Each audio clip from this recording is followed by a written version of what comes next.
একটা মজার উদাহরণ শুনেন। আমরা কিতাবে পড়ছি ইব্রাহিম আলাইহিস সালাম, ওনাকে মালাকুল মউত আজরাইল ওনার জান কবজ করার জন্য আসছে। তা আসার পরে আজরাইল জি বলছে, হে আল্লাহর নবী ইব্রাহিম, আমি আসছি আপনার জান কবজ করতে, আপনি যাবেন? ইব্রাহিম আলাইহিস সালাম তখন মালাকুল মউত আজরাইলকে বলছে, আজরাইল কি বললা এটা?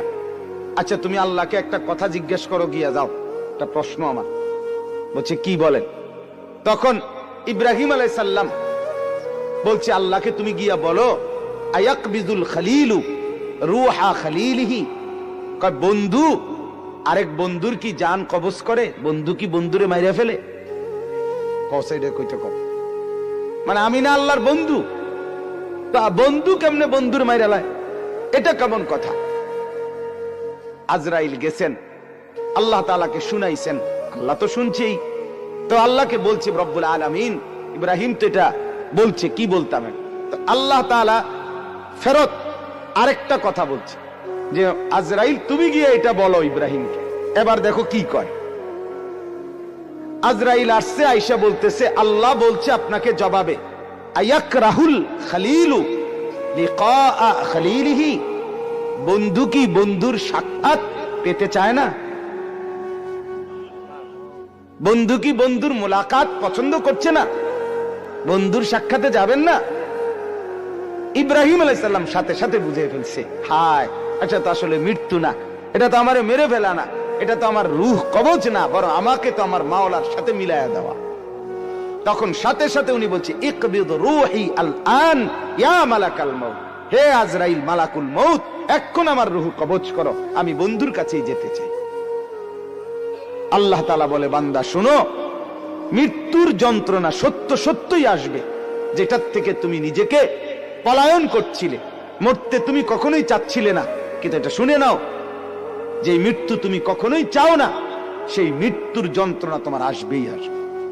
সাকরাতুল মউত, হাত্তাকে এমনকি আল্লাহর নবী সাল্লাল্লাহু আলাইহি সাল্লাম পর্যন্ত ইন্তেকালের পূর্বে নবীজি হাদিসে স্পষ্ট আছে, আম্মা জান আয়েশা বলছেন, নবীজি সাল্লাল্লাহু আলাইহি সাল্লাম একটা বাটির মধ্যে পানি দিছে, আর নিজের পবিত্র ডান হাত মোবারক দিয়ে হাত দিয়া এই বাটির পানির মধ্যে চুবাইতেছিলেন, আর কপালের ঘাম মুছতেছিলেন নবীজি, আর বলতেছিলেন, লা ইলাহা ইল্লাল্লাহ ইন্না লিল মাউতি সাকারাত, আল্লাহ আপনি ছাড়া আর কোনো ইলাহ নাই, আহা মৃত্যুর তো বড়ই যন্ত্রণা। নবীজি বলতেছিলেন, খুদ রাসূল বলতেছে, যার কষ্ট হওয়ার কোনো কারণ নাই, শুধু আল্লাহ তাআলা দেখাচ্ছিলেন, বন্ধু আপনার উম্মতের হালাত কেমন হয়। নবীজি বলতেছিলেন, হায় মৃত্যুর তো বড় যন্ত্রণা। হযরত ফাতেমা রাদিয়াল্লাহু তাআলা আনহা, ওই হাদিসে আছে, ফাতেমা রাদিয়াল্লাহু তাআলা আনহা তখন কাঁদতেছিলেন, নবীজির মেয়ে, আর কাঁদতে কাঁদতে বলতেছিলেন, ওয়া কারাবাহ ইয়া আবাতা, আরবীয় আফসোসের বাক্য, হায় আমার আব্বা, না জানি আপনার কি কষ্ট হচ্ছে। আল্লাহর নবী সাথে সাথে বলছে, লা ইয়া ফাতেমা, না না ফাতেমা, কষ্ট হচ্ছে না, লাইসা আলা আবিকাল কারব বাদা হাদাল ইয়াউমি আবাদা। সুবহান, বললেন নবী, ফাতেমা শোনো, আজকে তোমার বাবার জিন্দেগীর কষ্ট সমাপ্ত হচ্ছে, আজকের পরে আর তোমার বাবার কোনো কষ্ট থাকবে না। 23 বছর আমি দিবানিশি মেহনত করছি, কষ্ট করছি, কাঁদছি, চোখের পানি ফেলছি, পাথরের আঘাত সয়েছি, পেটে পাথর বেঁধেছি ক্ষুধার কষ্টে, দান দান শহীদ করেছি, সারা দেহ রক্তাক্ত হয়েছে, আমার অনেক কষ্ট হয়েছে, ঠিক মতো ঘুমাই নাই, ঠিক মতো খানা খাই নাই, ঠিক মতো রাত্রিতে বিশ্রাম করি নাই, বিবিরে সময় দেই নাই, পরিবারকে সময় দেই নাই,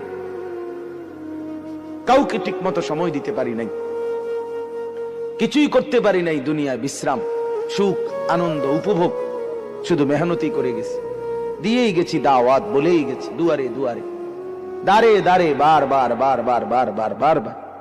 নবীজি সাল্লাল্লাহু আলাইহি সাল্লাম কিতাবের মধ্যে আছে, আরবি কিতাবে তারিখে ইবনে খাল্লিকান, 4000 বার, 4000 4000 4000 বার শুধু আবু জেহেলকে কালেমার দাওয়াত দিয়েছে। বুঝে ধরে মিয়া, রাসূল সাল্লাল্লাহু আলাইহি সাল্লামকে চিনলেন তো নাই, অনর্থক ভালোবাসার এক অভিনয় করছি আমি। মুখে এক ফোঁটা দাড়ি নাই, এবারটা আশেক। সারা জীবন 60 বছর বয়স, এবারটা অনবিরি খায়, এবারটা নবীরে ভালোবাসে। আরে মিথ্যুক রে, কত বড় মিথ্যুক এটা। 1 মাস কইতে পারতো না টানা 1 মাস, যে আমি টানা 1 মাস মেসওয়াক করছি, এটা বলতে পারবে না। এবারটা নবীরে ভালোবাসে, এবারটা গাইল্লায় অন্য করে। আমার খুব হাসি আসে, জানে কি জবাব দিতে এগুলারে, কি তো জবাব দিব মেয়ে, কি জন্য জবাব দিব?